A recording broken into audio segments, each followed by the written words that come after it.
Good morning. My name is Jake Sherman. I'm the Senior Director for Programs at the International Peace Institute, and it's my pleasure to welcome you to today's discussion, Taking Stock of Recent Operational Reform and Adaptation in United Nations Peacekeeping, co-hosted by IPI, the Permanent Mission of Egypt to the United Nations, and the Permanent Mission of Sweden to the UN. There's a steady ongoing effort both at UN headquarters and on the ground to make peacekeeping more effective. In recent years, these efforts have included the high-level independent panel on peace operations, the Santos Cruz report on improving the security of peacekeepers, the Action for Peacekeeping initiative, as well as numerous other efforts, both internal and member state-led. These are resulting in improved safety and security, and greater mobility and operational integration, better situational awareness, the incorporation of more specialized units and assets from engagement teams to combat convoy units, and the use of data and technology. All of these efforts seek to make peacekeeping better adapted to the diverse environments in which it operates, better positioned to implement mandated tasks, and better able to reflect and uphold the norms and principles of the United Nations. Today's panel discussion will examine recent adaptations to explore how the operational capabilities of contemporary UN peacekeeping are changing, whether these reforms are yielding the desired effects, what impact these changes have on their ability to effectively deliver on their mandates, and what more needs to be done to maintain momentum for reform. Before introducing our speakers today, let me first invite Her Excellency Ms. Anna-Karin Ennerström, the Permanent Representative of Sweden to the United Nations, and His Excellency Mr. Mohammed Fatih Ahmed Idris, the Permanent Representative of Egypt to the UN. Ambassador Ennerström, you have the floor. Thank you very much, Jake, and good morning to everyone on this great day in New York. Can I just start, Jake, by thanking and express my appreciation to IPI for convening and arranging this seminar today, and to my dear colleague and friend, Ambassador Mohammed Idris from Egypt for co-hosting this seminar together with Sweden. I also like to acknowledge all the senior panelists who will really contribute with their deep knowledge to the discussion that I'm really looking forward to. As you are all aware of, peacekeeping is a core element of the Swedish UN policy. Already in 1948, Sweden participated with military observers to UNSO. Since then, over 100,000 Swedish women and men have served in different field missions. It is key that we constantly reform and adapt the modalities of modern peacekeeping, and Sweden therefore fully supports the initiative Action for Peacekeeping, A4P, through the declaration of shared commitments. There are now 154 other member states and entities that have signed the declaration, Sweden being one of the signatories. We are witnessing significant efforts to reform peacekeeping, both in doctrine as well as in resourcing UN missions with funding, personnel, equipment, and technology. With MINUSMA as a case in point, adaptation plans are clearly influencing the way missions plan and conduct operations. As stated in the Declaration of Commitments, and I also say that as a A4P WPS champion, we must act now to increase the number of civilian and uniformed women in peacekeeping at all levels and in key positions. As of May 2020, only 5.4% of the United Nations military and 15.1% of the police personnel were women, compared to 3% and 10% respectively in 2015. This pace is simply too slow. We must redouble our efforts to implement the WPS agenda in peacekeeping. I'm confident that today's event will provide a timely and valuable stocktaking on what impact reforms will have on peace operations' ability to effectively deliver on their mandates. It may also contribute to how we can maintain momentum for the reforms as we start the next C34 report and look ahead to the 2021 UN Peacekeeping Ministerial. And with that, Jake, I thank you so much, and I'm happy to hand over the floor to Ambassador Mohammed Idris. Thank you. Well, good morning. Thank you very much, Jake, and thank you, everyone. Excellencies, distinguished colleagues and friends. It is indeed a pleasure to co-host this important and timely event with Sweden, my dear friend Anna Karin, and with IPI. It is indeed a continuation of a fruitful cooperation. The topic of our discussion is of utmost importance as it provides an opportunity to take stock of the progress made in the implementation of the A4P at the operational level and identify remaining challenges and suggested actions to overcome them, especially at a time of high stress and against crucial high need.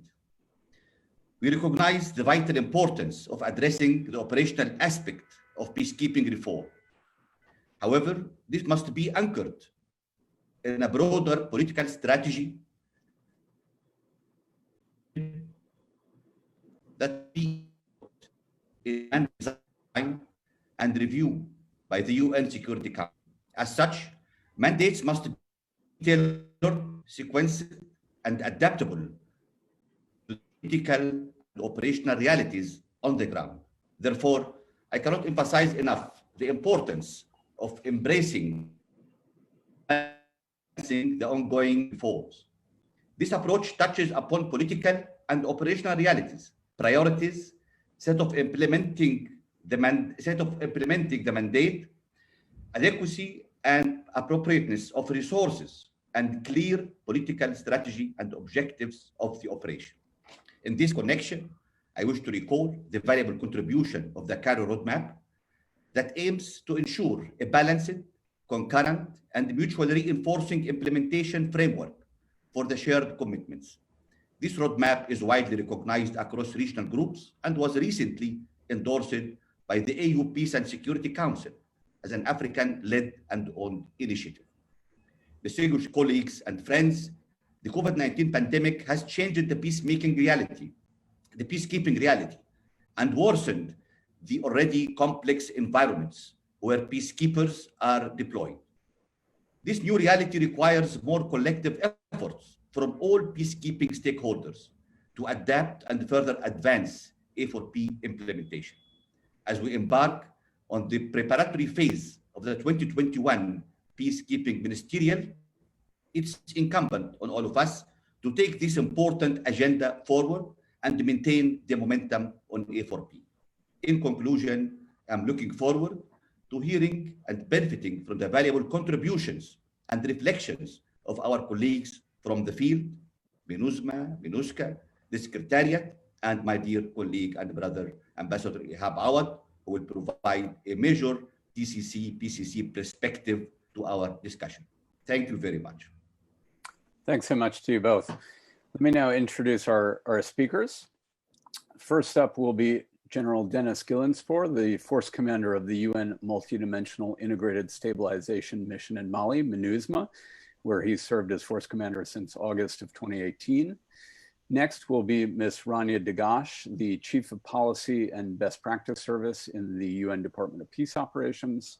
She'll be followed by Major General Jai Shankar Menon, the Director of the UN Office for Peacekeeping Strategic Partnerships, and then Ambassador Ihab Awad, who's the Deputy Assistant Foreign Minister of Egypt for United Nations Affairs, and well known to many of us for his time serving at the Permanent Mission in New York.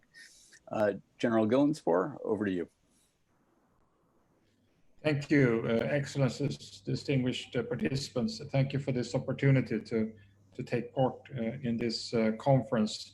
And perhaps my contribution will be first and foremost to share with you what we are now in the process of doing in MINUSMA in terms of adaptation. And the adaptation has been initiated for two primary reasons. The first one is the threat situation that we experience in the country. It relates to the population, the civilian population, but also to the personnel of MINUSMA, where we are a target for some of these illegal armed groups.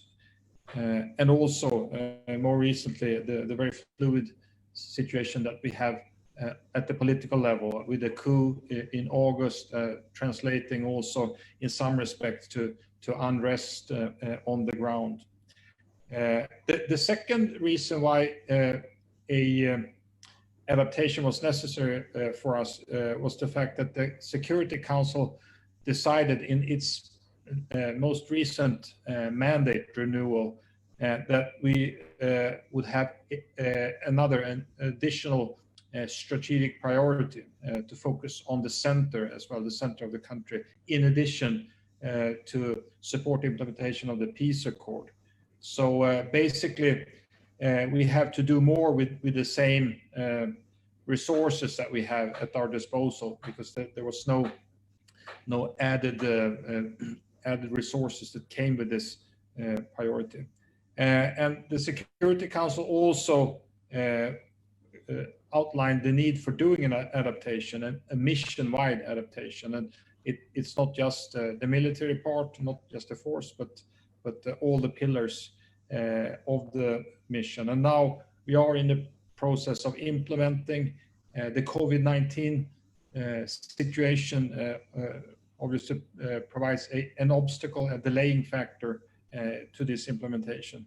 Nevertheless, we've taken steps forward, and I want to share with you some of the things that we are doing, and it's basically, the concept revolves around the three different pillars. It's about protection, it's about changing the posture, and also partnering.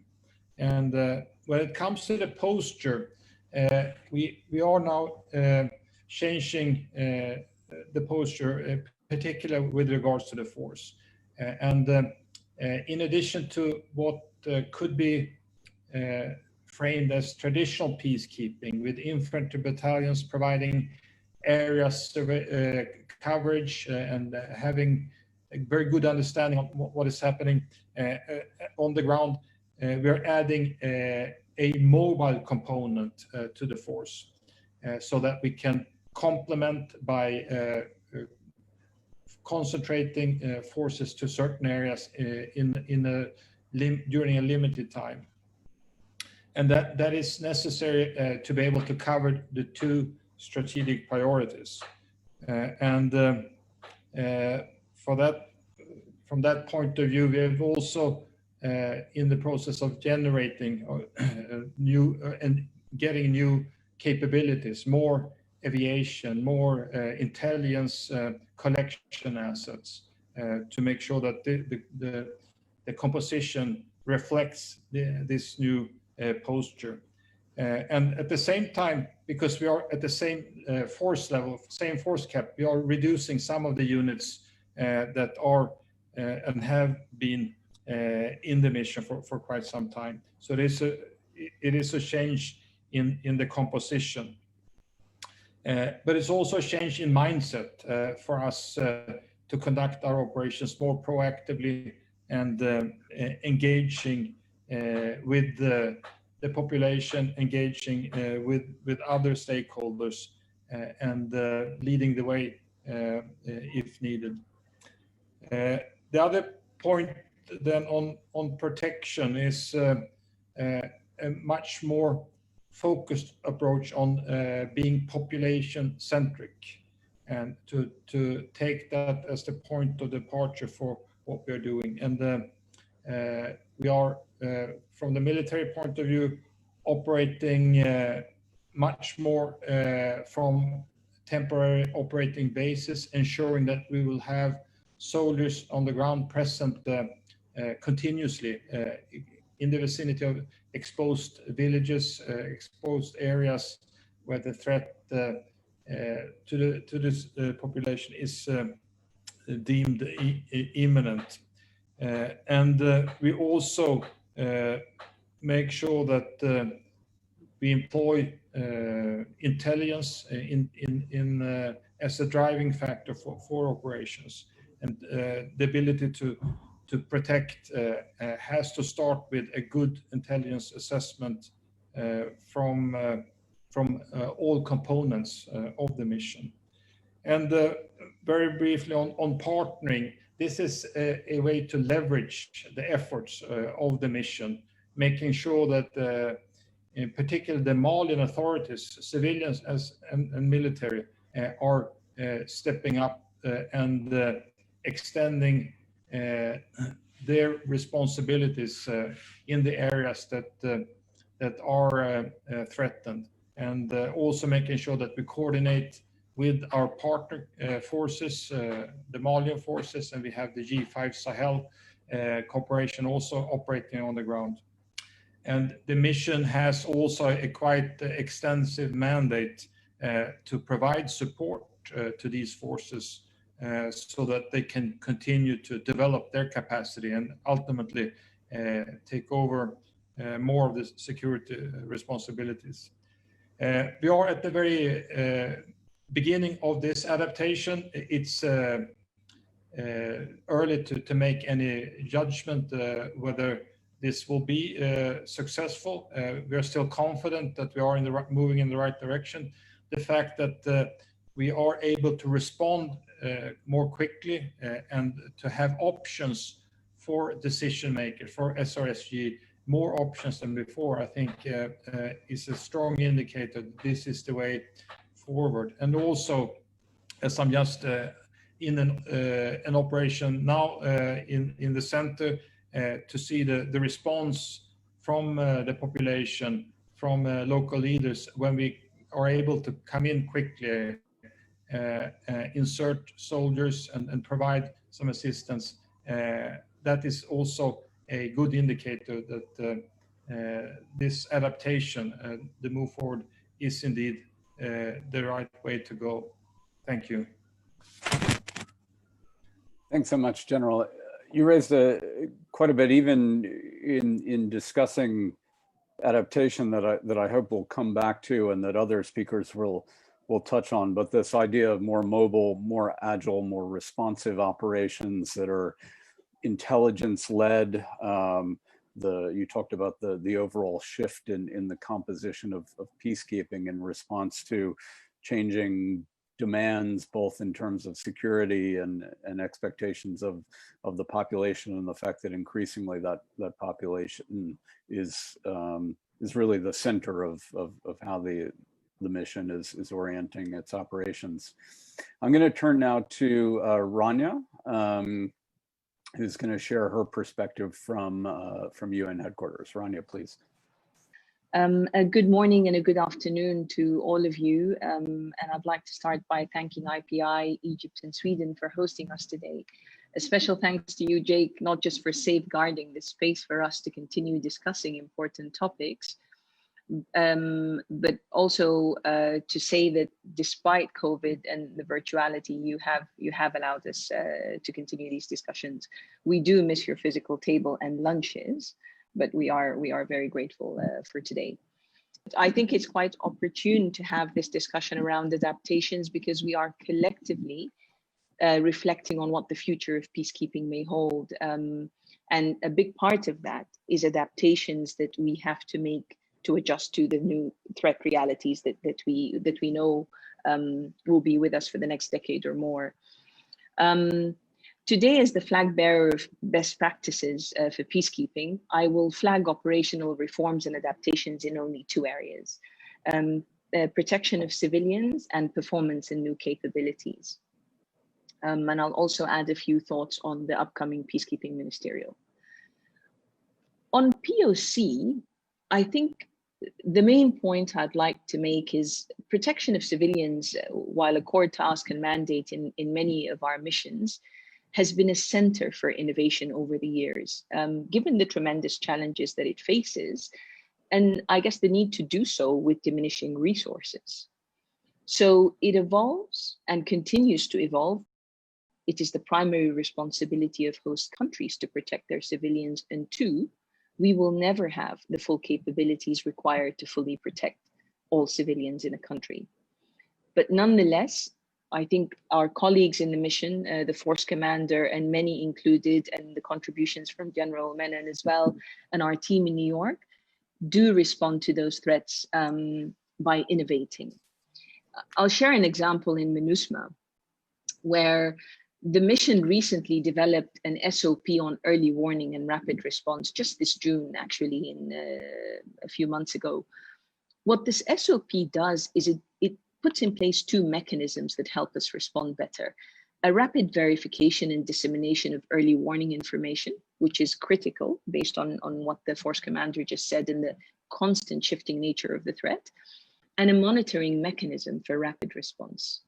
And what this has done is it enabled a mission-wide response of monitoring and assessing based on our situational awareness tools. And it informs our comprehensive performance assessment system as well, the CPAS. So we're now working on operationalizing an app, or the mission is rather, that can link directly to those SOPs and strengthen early warning in an integrated and comprehensive response within the mission. So I think there's been a very forward-leaning direction on technology. In MINUSCA, we've also seen adaptations to their threat, and it's different, where the need for joint special security units was the direction that the mission went. It adapted this approach to demobilizing armed group combatants. And what this joint special security unit does is it establishes mixed units, including CAR's military and armed group elements, to jointly carry out security. And this was a feature written into the political agreement, actually, for peace and reconciliation. The training of these mixed units has been completed, and these elements have already been dispatched to boost protection.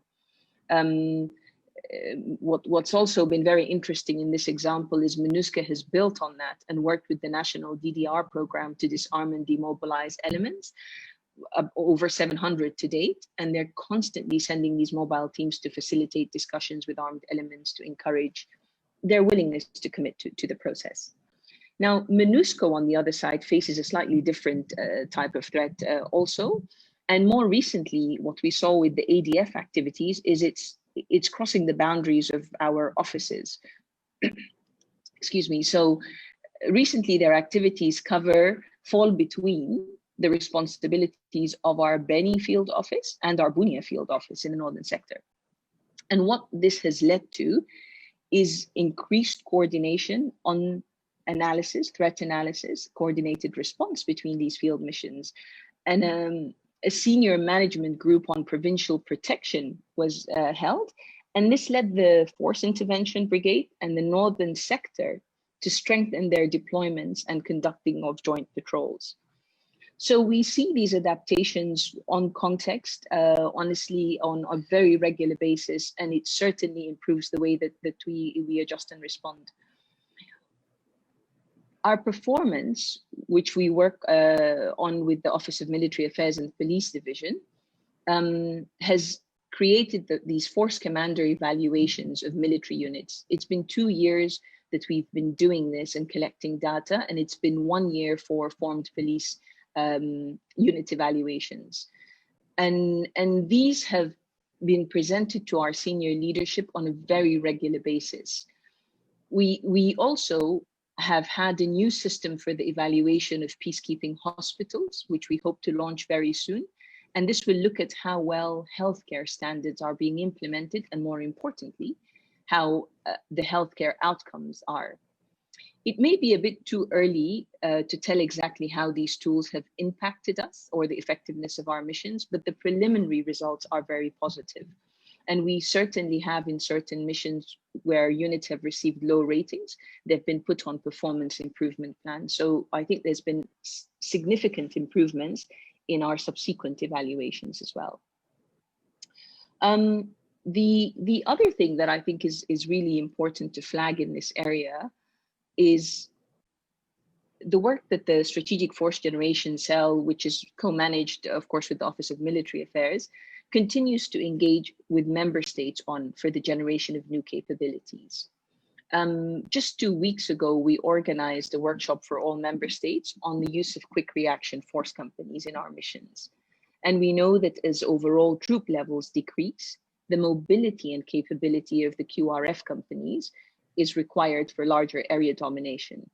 And to provide a secure environment for the protection of civilians and to facilitate humanitarian access and protect our own mission personnel, we're hoping a workshop on unarmed aerial systems, which increasingly provide our missions with imagery that allows us to respond more quickly and accurately to threats.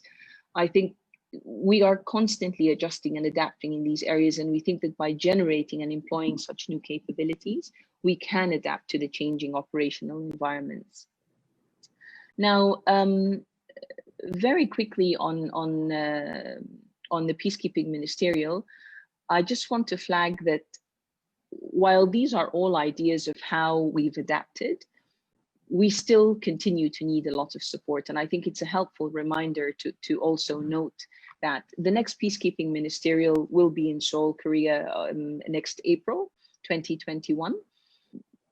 We have to go beyond uniform capabilities to be able to deliver across our mandates. Many of the A4P themes will be discussed at this ministerial. Sustaining peace, Ihab will be delighted to hear this, and Ambassador Idris. And safety and security, of course, POC, training and capacity building will feature quite prominently as well. So at the various prep conferences that we normally do ahead of these ministerials, we'll be discussing with member states the types of pledges that could be offered to these themes. So consider, I'm sure you've heard this already, but for all member states who join us today, please feel free also to reach out to the organizers and to us to help prepare for Seoul. Now, in terms of uniform capability needs, I would just like to urge that all partners and stakeholders read our uniform capability requirement paper. This is something we produce every quarter. It's downloaded from the PCRS website, which is on pcrs.un.org, and it details our new and emerging needs in quite detail, including things like our quick reaction force company that I was referring to earlier. And this next edition will have a special section dedicated to gender, highlighting the goals with regards to women participation that have been set both for military and for police. I want to flag one last requirement that each infantry battalion is going to include a 50-50 male-female engagement platoon, which can better engage with civilian populations. And at the ministerial, in addition to this, member states will be asked to support the training, deployment, and proper engagement of these platoons. I look forward to hearing your thoughts as well on this today and to answer any of your questions. Thank you very much, Jake. Thanks so much, Rania. And particularly appreciative of a few very tangible examples from a number of missions on the ground and how they're responding to particular circumstances that they face. I think, you mentioned early warning technology, evaluations, the engagement teams. Maybe just to draw a thread from something that General Gillenspore had mentioned that I hope we can come back to in the discussion is this growing move towards more integrated operations, the use of situational awareness and intelligence to inform joint decision-making, integrated decision-making across the military, police, and civilian components, and the ability to more quickly respond to and react when there are threats. And it might be interesting to explore a bit further what that looks like and the extent to which we're seeing this across other missions. So maybe just to put a flag on that point, but let me now turn to Major General Menon from OPSP. General, please. Morning and good afternoon, Excellencies, distinguished participants. First of all, I would like to thank the IPI for inviting me to participate in this important virtual discussion on taking stock of recent adaptations in peacekeeping. And I'm also very glad that we have General Dennis from the field, since I think this question is best answered, by him on ground. Today, I am going to sort of just concentrate more on, the management reform with specific emphasis on leadership. So we all know that the United Nations Secretary General, he has prioritized the management reform as a way of enhancing the effectiveness and accountability of the organization. Now, while it may be too soon to really properly assess the impact on ground, the fact is that the reforms decentralizes the management of resources to senior managers in the field with their mandate implementation responsibilities. And this is a positive development that can have an impact on ground. Now, in my view, and based on both my experience as in UNDOF and as the director of OPSP, decentralization will definitely allow senior leaders on the ground who are best placed to make timely decisions on both mandate implementation as well as the safety and security of peacekeepers. Just for example, when I was the head of mission force command in UNDOF in 2016-17, this was prior to reform, I had planned the return of the mission to the Bravo site, that's the Syrian site, which the mission had vacated earlier in 2013. And I had to refer back to the UN headquarters on possibly every issue, even though the mission was well placed and had the professional experience to do so. In the end, we did what we had to, but with a great delay due to the back and forth. So hopefully this will change now. Also, decentralization may also contribute to resolving a number of systemic issues, such as integration, CASAVAC, base defense of integrated camps, by providing senior leaders on the ground with the authority to do so. In my present appointment, when I go down to the various missions, these are the various systemic issues that emerge. And this is possibly, we are looking at if this decentralization does take place and it does have its impact, the senior leaders on the ground would be able to overcome these issues. Now, for this to be effective, definitely the mindset of those in UN headquarters may need to shift from one of directing missions to one of truly acting in support role to the missions. Secondly, on decentralization, leadership in the field must understand, embrace, and be held accountable for the leadership and management of all aspects of their respective missions. So today, if you allow me, I would like to make a few observations on coherent leadership and mission management from my experience as UNDOF Head of Mission and Force Commander, and from my experience as the Director of the Office of Peacekeeping Strategic Partnership. Now, as the Head of Mission and Force Commander, as alluded to earlier, my challenge at that time was to return the mission to its rightful place to the Bravo site, that's the Syrian side, to ensure effective mandate implementation. And there were a number of challenges that I had to face. Firstly was the political acumen. Now, this was something completely new to me because I am and was a military officer. So therefore, it was important to build trust in the stakeholders. And the two stakeholders was Israel and Syria. And trust me, to deal with both of them was extremely difficult. But I did this with an open and transparent engagement.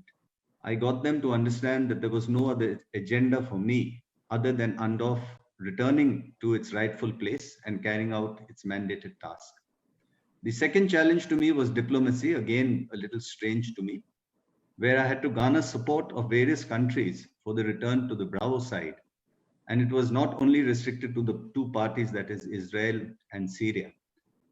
And when I engaged with these countries, a number of them, I ran into blocks while doing so, and I needed to work through with them, establish more contact, develop a better understanding and relationship with them, and also to try and align their perceptions. Internally for me, there was an issue of the integration of the mission leadership team, which happens often in the missions. And in my opinion, the mission leadership team is the most vital. If they are together, the ship will sail. If not, it will struggle to stay afloat. Leaders must be able to manage conflict and understand different viewpoints. You're dealing with very, very senior professional and experienced personnel in the mission leadership team, and there will always be conflict. And this was important to me and I ensured I kept them together and always respected their views. Another issue was on decision making.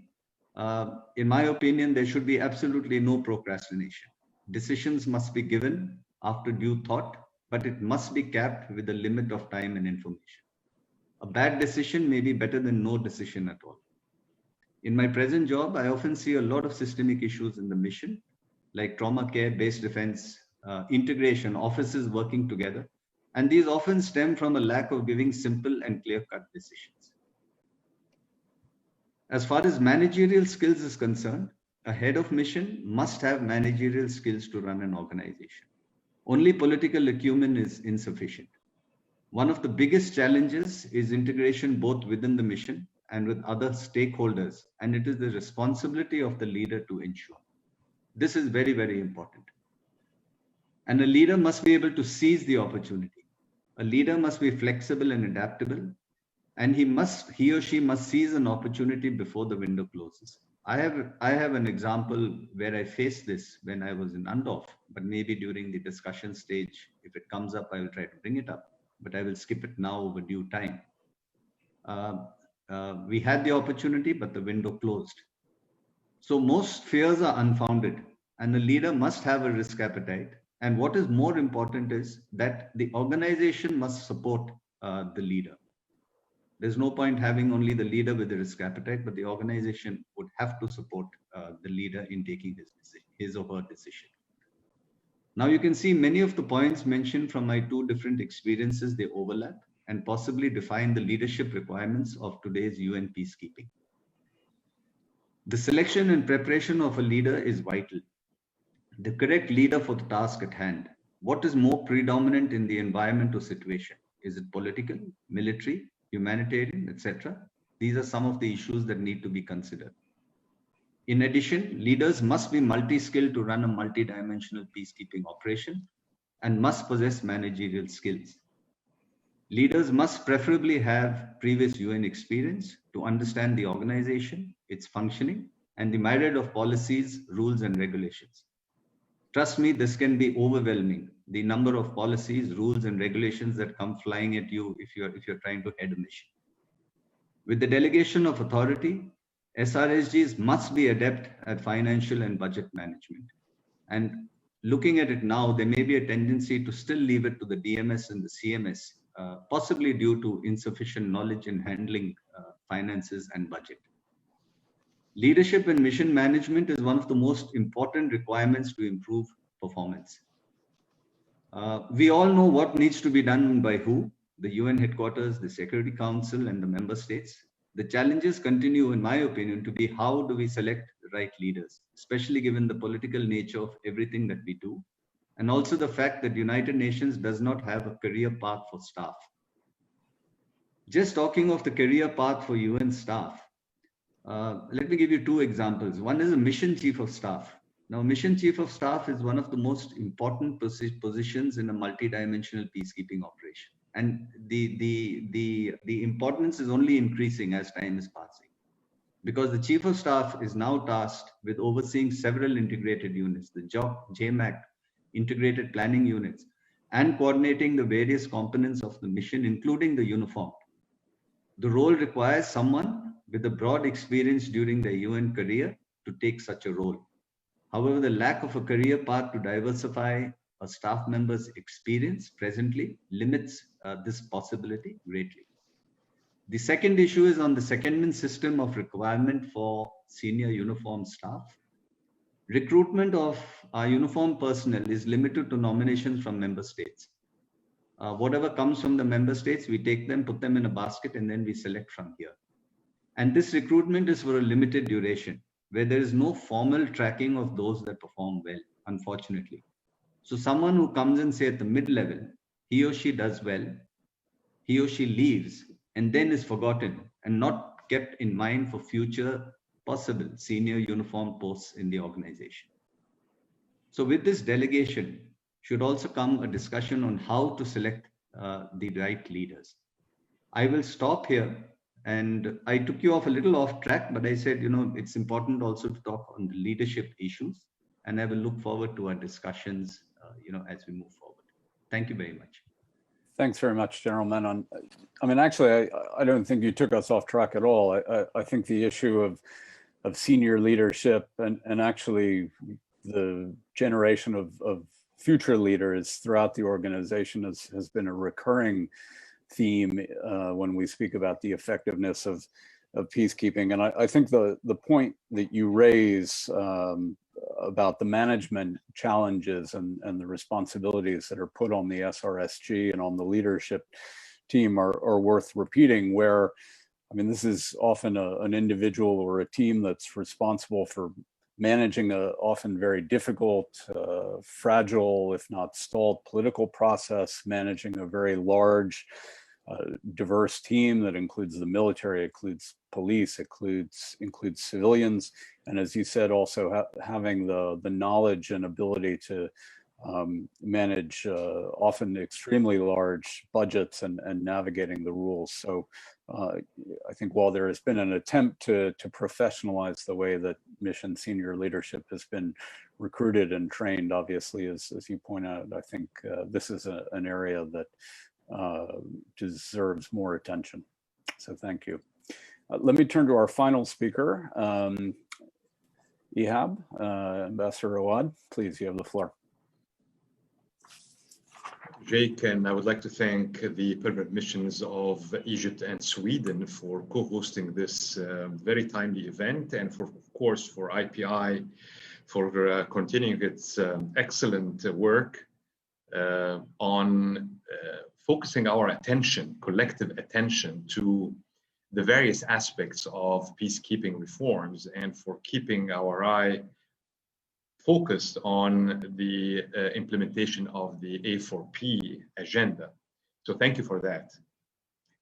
Today's topic is certainly one of the most urgent to address in the context of taking forward the A4P implementation.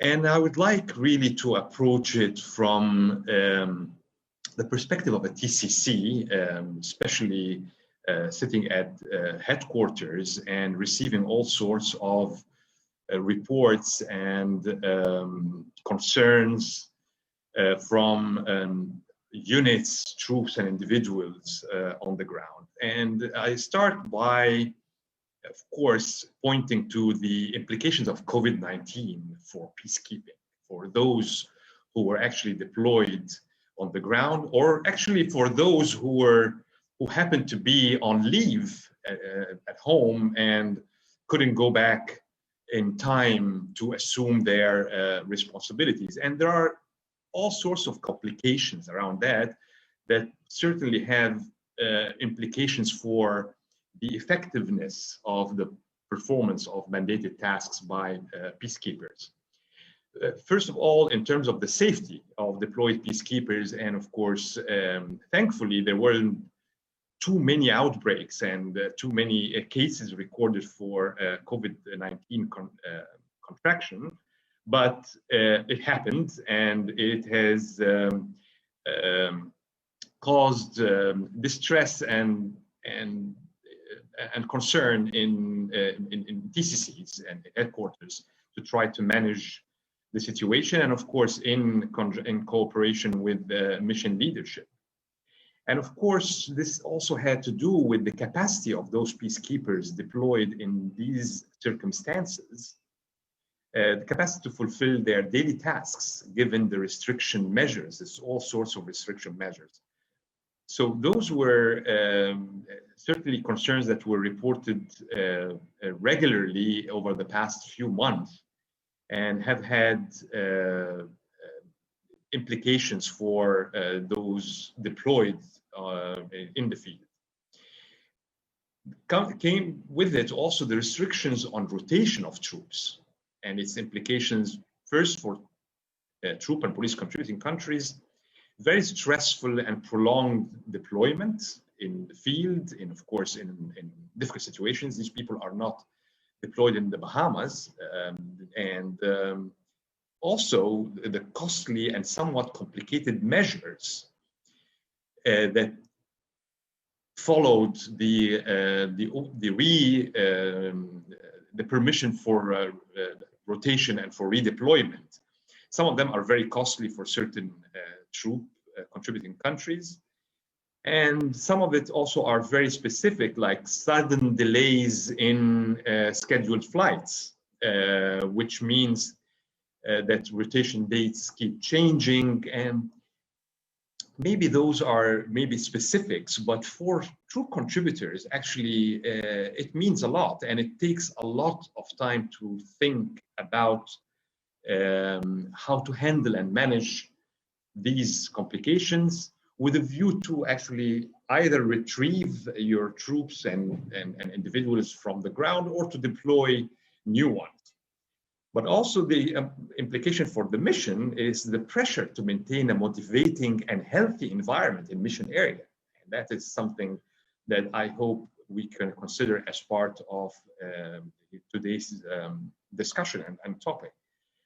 During the COVID-19 crisis.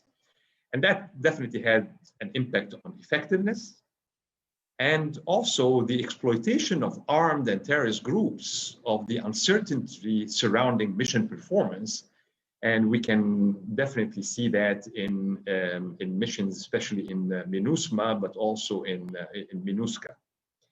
So that's probably something that the UN leadership and missions will need to continue to address over the next period of time.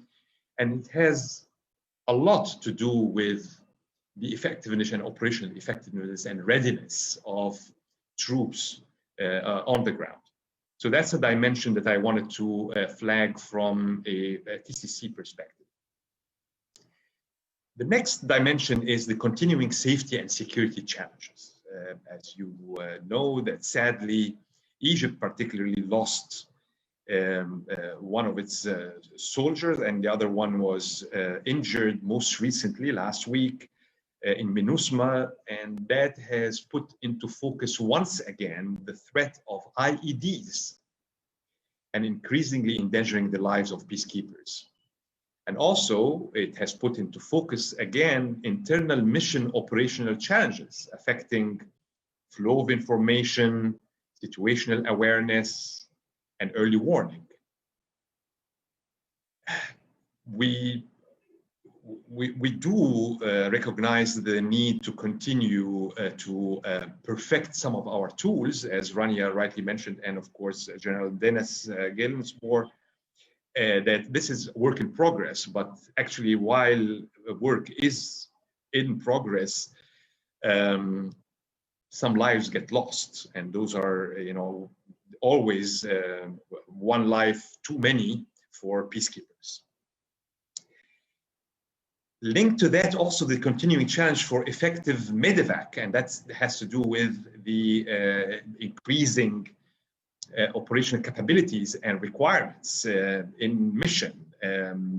Again, while we do recognize that the improvements have been made in this particular area, we continue to believe that much more needs to be done, and especially in MINUSMA, and perhaps General Dennis Gillenspoor will agree with me that especially in remote areas in the north and the center of the country, this continues to be an important concern for TCCs. And then also the availability of the appropriate level of medical service in remote areas of deployment, and MINUSMA is also a case in point. This is something that Egypt, as one of the major TCCs in MINUSMA, has continued to flag with the UN leadership, both in New York and on the ground. So perhaps these first 2 points were related to very specific TCC concern that will definitely affect operational reform and operational performance on the ground. But there are lessons to be learned from the MINUSMA and Mali, and I would like to really focus on that. And I'm glad, that General Dennis Gillenspoor has alluded to some of these with a lot of humility, and I really thank him for that.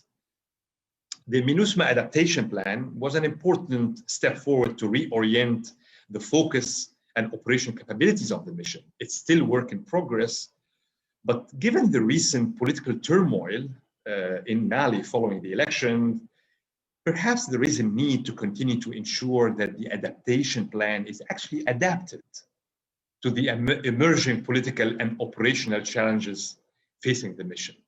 So while there is a plan in place, I would like to really call on keep adapting this adaptation plan to the emerging realities. The fact of the matter is that we continue to see daily challenges, in operational challenges in Mali and in MINUSMA's area of deployment that will continue to be very important to adapt to in terms of mobility, in terms of other ways of thinking about how MINUSMA could be more effective in addressing those emerging circumstances. There is a need to keep envisaging MINUSMA's, first of all, 2480 mandate and the established specific strategic priorities. Perhaps those need to be reoriented, maybe to be looked at again, and whether these strategic priorities are still properly defined and sequenced. This is something for the Security Council definitely to look at, but as TCCs, we have to flag those concerns repeatedly. Also, in terms of operational capabilities in MINUSMA, and given the COVID-19 impact on operational effectiveness and the capacity to implement those strategic priorities in 2480, and the rollout of the capabilities envisaged in the adaptation plan. The challenges posed by recent attacks between terrorist groups and armed groups in Mali, and their implication for the safety and security of peacekeepers. And finally, and I believe IPI has alluded to this particular aspect in one of its recent publications on the sequencing and prioritization of mandates with focus on the MINUSMA case, which is the balance between mandate, operational capabilities, and resources. And I'm sure neither Rania nor General Dennis Gainsbourg has alluded really to the shortfall in resources and what this could mean for the proper implementation of the strategic priorities for MINUSMA and the operational capabilities. I really chose to focus on MINUSMA because of, first of all, Egypt is one of the major troop contributors currently in MINUSMA. We are only deploying now the second FPU. We are really committed to continuing to deploy capable and operationally capable troops and individuals to MINUSMA, but also MINUSMA is a case in point. Of course, in addition to MINUSCA and UNMIS and this is where the reforms of peacekeeping will actually make a difference. And those are different contexts that requires different context-specific adaptation of both the mandate, operational capabilities, and resources. Finally, I would like to, since Rania alluded to the preparation for the next peacekeeping ministerial, I cannot hide my pleasure to see sustaining the contribution of peacekeeping to peace building and sustaining peace being defined as one of the main themes, and actually taking the next step of actually putting to member states and to partners, what does it mean actually in practical terms for all of these missions? Whether MINUSMA, despite the fact that that might not necessarily be on top of the strategic priorities for MINUSMA, but for MONUSCO, in terms of the transition plan that is now being rolled out, Darfur, UNAMID, and at one point in time following the elections in Central African Republic, I'm sure the discussion on transition for MINUSCA will start to take center stage. We need to understand really in practical terms, what do we mean by the right capabilities and the right operational capabilities to enable a longer term peace sustainability and an effective and a successful and seamless transition from peacekeeping. And that is something that I wanted just to flag, but I think it is very much linked and it's very relevant to our today's discussion. I thank you. Yeah, thanks so much. And thanks for bringing up this point about peace building. Of course, the UK, Canada, and Bangladesh will be holding the first PrepCom leading up to the peacekeeping ministerial in just a week's time, very much focused on this issue of sustaining peace and transition, and looking at ways that member states can work together with the UN to better sustain many of the gains and the returns on the tremendous investment, both in terms of money and indeed lives, that peacekeeping has made in many environments around the world. You raised a number of points about capabilities, which I want to come back to as we transition into the discussion. But maybe just briefly before I do that, for those of you who are participating sort of in the room, so to speak, I know we've got one question that's already been dropped into the Q&A. If others have questions that they want to put to our panelists, I'd invite you to drop those into the Q&A function, and we'll get to those in a moment. But by way of transition, and also noting the fact, I know Rania had to leave, but we have Adam Smith, who's the team leader from the Strategic Force Generation and Capability Planning cell with us. And I think this next question very much speaks to a number of themes, but Ihab, you raised safety and security, the threat from IEDs, situational awareness,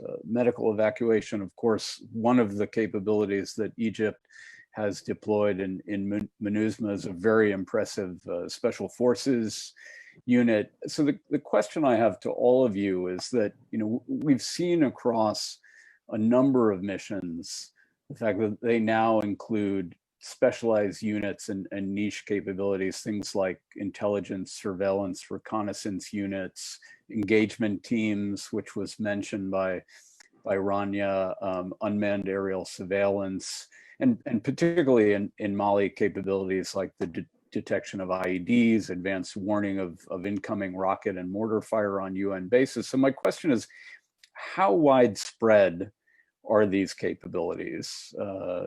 Certainly we see them in Mali. Are we seeing a need for them in other missions? And how sustainable are they? In other words, to what extent have these capabilities become a kind of standard part of the peacekeeping toolbox? And is the UN reliant on a small pool of TCCs for them, or are we seeing a growing number of TCCs that are able to provide these capabilities? So maybe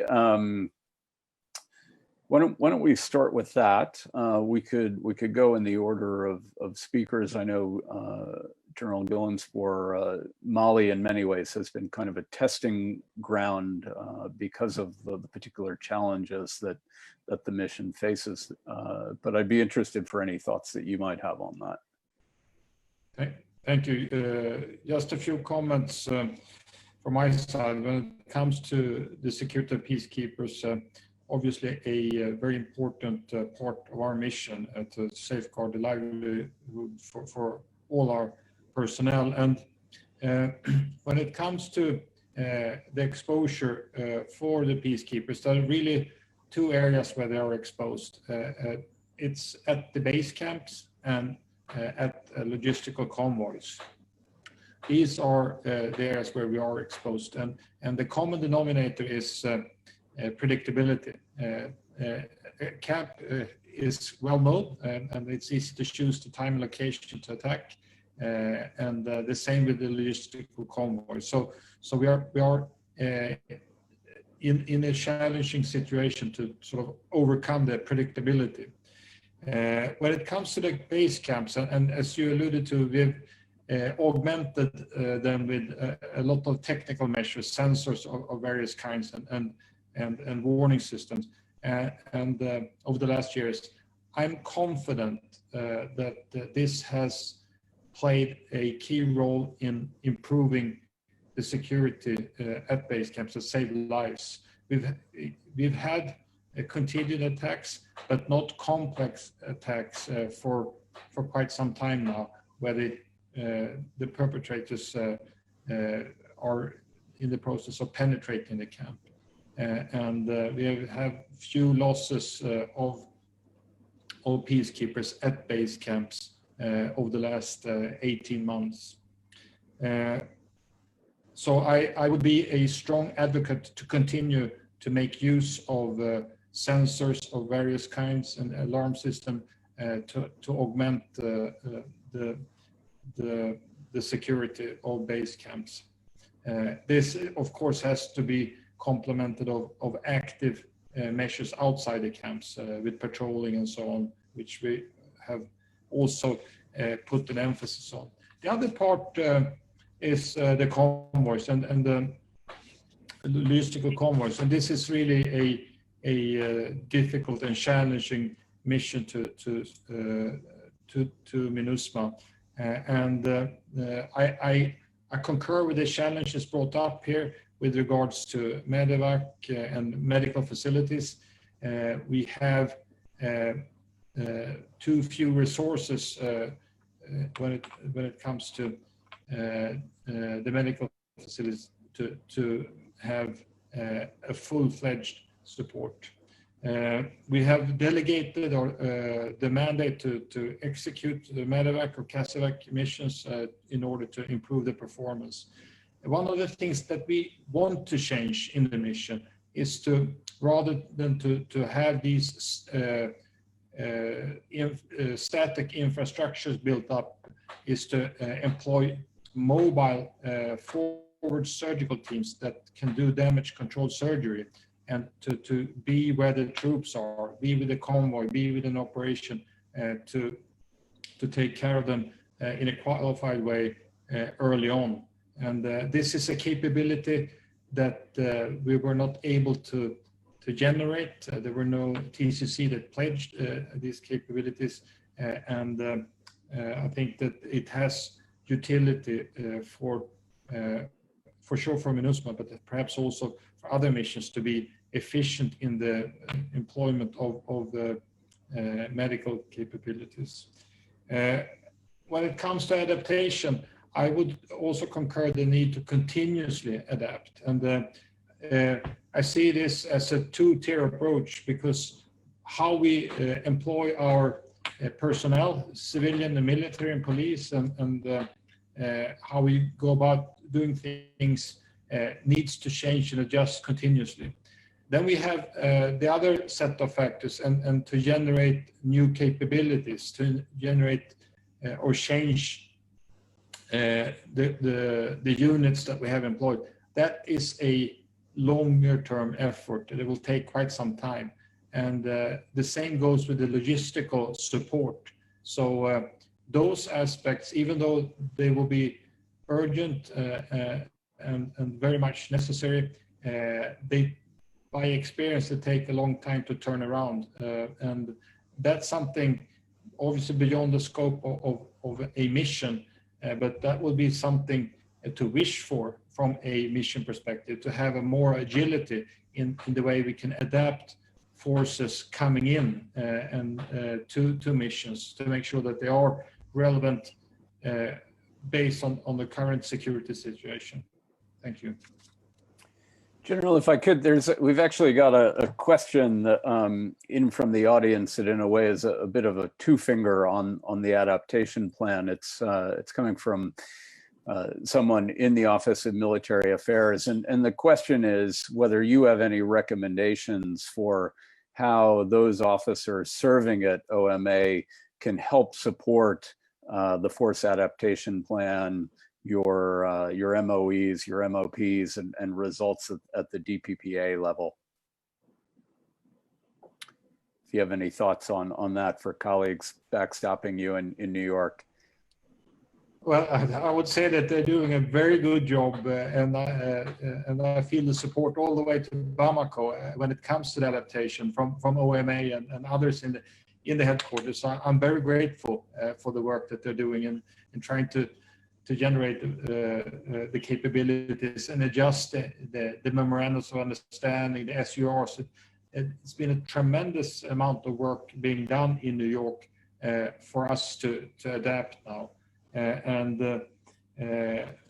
I'm very pleased with the support. And what we, I think, need to do is to continue to have a very close contact between us at the mission level and New York to be able to make these adjustments based on the security situation, based on other factors. And the ID threat is, I think, a case in point that continues to evolve, and we need to make sure that units have jammers that have the right performance and so on. Staying on top of this is a collaborative work between New York and Bamako. Thank you. Great, thanks so much. Let me turn. There were a number of issues. The ministerial was raised by many speakers. I think there was a lot of discussion about both existing and forward-looking capability needs. So maybe, Adam, if I could turn to you for any thoughts you might have. And welcome. Thanks, Jake. Good to see you. Good to see everyone. Sure. I think back to your first question, which I thought was quite interesting, about these types of new capabilities and whether they're needed across all the missions and whether they can be provided by a spectrum of TCCs and PCCs rather than just a select few. I think we are seeing the need for new capabilities across the missions. Not just MINUSMA. There are some MINUSMA specific capabilities, I think mostly on counter IED, that we don't necessarily yet see the need for in other missions. We're probably kidding ourselves to think that that'll never be the case. So we should probably prepare for that going forward on some level. But other things like quick reaction forces, UAS, as Rania spoke about, are things that we need across all of our missions now. And it is certainly a challenge to get those at to the standards that we require them from a lot of member states. And that's part of the reason that we've been putting on these capability workshops on specific capabilities so that member states can understand exactly how we're using these capabilities, why they're needed, and what's required in terms of technical specifications and training. So that's going to be a long process to be able to develop these capabilities from a broad spectrum of countries, but we're working on it. And I think that's one role that getting back to the ministerial that the ministerial process can play a part in, which is partnerships for these types of capabilities. It's not something that every country can just organically develop very easily. And so they'll need some assistance from capacity building providers. We see that partnership playing out already with a number of countries on UAS between different countries. I think the US and Bangladesh have a pretty strong partnership going on right now to develop that kind of capacity. But we're looking for other partners to reach out with willing member states who want to develop these capacities and use them for peacekeeping. So I think the ministerial can definitely play a role in countries making pledges and developing partnerships for those type of capabilities, so that we don't rely on just a handful of countries. And as General Gillenspoor can certainly attest to, it's very difficult to get these capabilities, especially when they can only be provided by a few countries. So if we want to be more successful in being able to adapt, transition in the future, we're going to need to rely on more and more countries to do so. So we're hoping the ministerial can play a role in that, but it will be, as I said, a longer term process. Thanks, Jake. Great, thanks so much, Adam.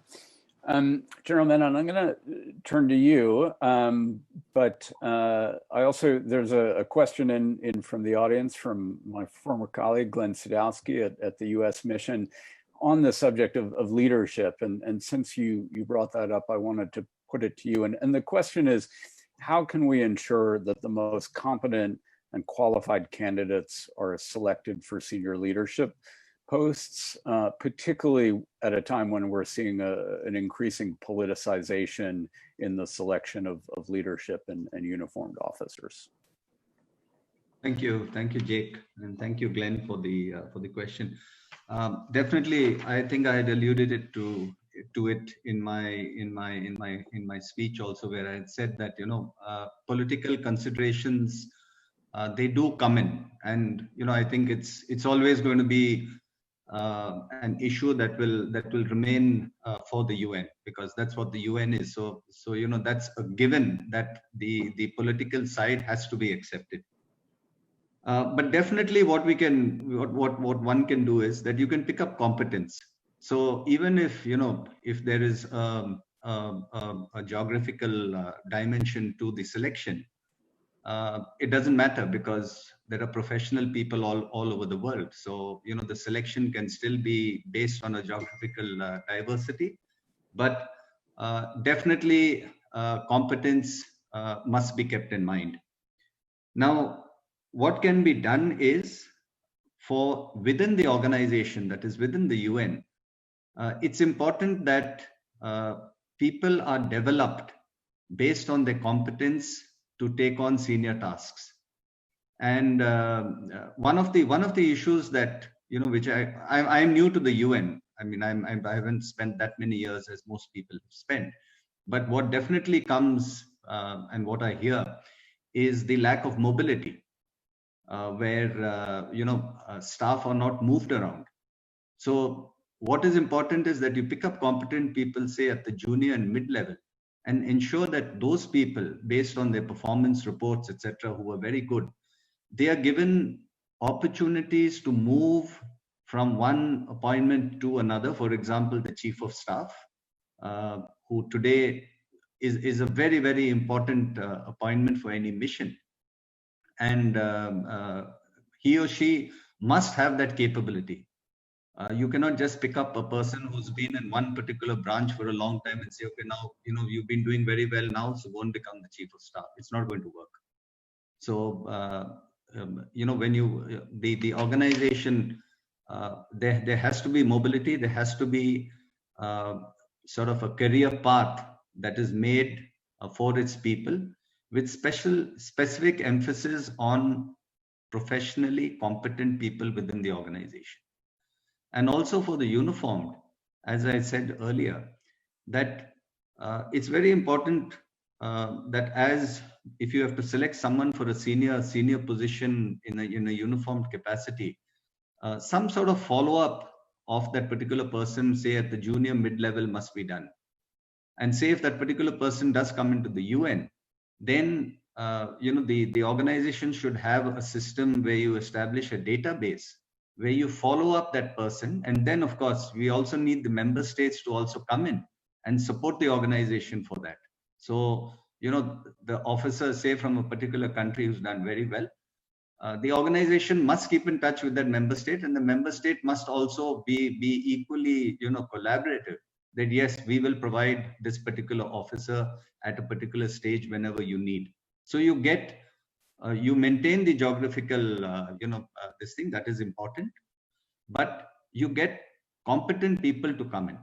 So I will stop here. On the second issue, on capability, where you talked of a standard toolbox, etc. It will depend on the operational situation. And the problem that which I see is that we are very, very slow to adapt. We need faster adaptation. Like this force adaptation plan, I asked the question that, by when is this force adaptation plan going to be complete? So I was given an answer 2021, possibly 2022. Earlier it was 2021, now it's possibly been pushed into 2022. But the situation will keep changing. So what we need to do is we need to adapt faster. More flexibility, more adaptability. We need to get in capabilities faster. Otherwise, the situation and the environment will keep changing. And your force adaptation plan, like someone said, will have to be further adapted. For example, the IED threat. The IED threat today is in MINUSMA. It hasn't gone into the other missions, but where the armed groups are very, very active. How long in the future, is that these armed groups are going to get hold of this technology, is going to get hold of this capability and use it against our people? So there's a need to adapt now. There's a need to plan now. There's a need to see what capabilities we need now. Whether to bring it in or not is a cost factor. But definitely what we need to do is we need to have the planning capacity done so that we preempt any changes in the methodology that the armed groups would be using against our people. And for that we are very slow. Also, what type of capabilities come in? When I was force commander in Andorf, Andorf was based on soft skin vehicles, but when I was taking them back onto the Bravo side, there was kinetic. It was completely kinetic then, because there was artillery firing, everything was going on. And then I asked them that if we have to go in protected, mobile protected, as well as we need the warning for indirect fire coming. Here we ran into a huge problem because both the states, the host states, Syria and Israel, they just did not agree for us to bring in this capability of an early warning sensor, to sort of to get an indication, those 30 seconds or 40 seconds, which is there in MINUSMA, where it was the basic thing that at least that a shot is coming at you. So even the member states or the host countries, they have to come in with you if you have to develop and bring in capability. Otherwise, you just run into a block. So I will stop here. And lastly, of course, these are very costly equipment. So peacekeeping is as it is, your budgets are being cut. So one has to be practical in what you want to bring in. You might ask for the world, but it will be at the cost of something else. So this is another issue that possibly we need to bear in mind. Thank you. Thanks very much, Jai, and thanks for flagging the point about the sensitivity, particularly from many host countries around some of the technologies that peacekeeping missions are increasingly relying on, including for the safety and security and situational awareness of their personnel. Ihab, let me turn to you for any final thoughts you might have.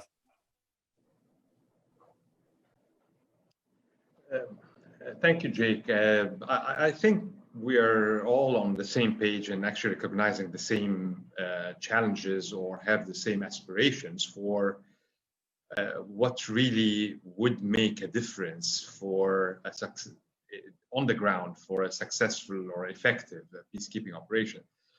But really, in terms of the TCCs, who are not necessarily like some of the decision makers or the operational officers who actually prepare for troops and equipment to be prepared and deployed, their concerns are really very, very, very specific. And, I raised them in my intervention, so I wouldn't want to repeat them again. But the question of safety and security, the question of dealing with IEDs, whether in terms of pre-training to avoid them or capabilities to detect them early enough, which I know they do exist, and we have, as Egypt, deployed them in MINUSMA. But the fact still that they still continue to jeopardize lives. So I think some of these context-specific or mission-specific capabilities we need to continue to work on, and that's a partnership between the TCCs and, of course, the UN mission. But we continue to work on the challenges, and for TCCs, safety and security will continue to be the #1 priority in terms of the post-COVID or recovering from the COVID additional burden and measures and the PCR and the quarantine. And these are real issues really for those sitting in the headquarters and preparing troops to deploy or preparing for rotation. So these are the kind of things that were not really envisaged in the A4P or in any adaptation plan, but they have imposed on the realities of the peacekeeping operations on the ground. And we need to adapt ourselves jointly to address them, but address them effectively, because they do pose a major concern for TCCs. I have to tell you that. Thanks. Thanks so much, Ihab.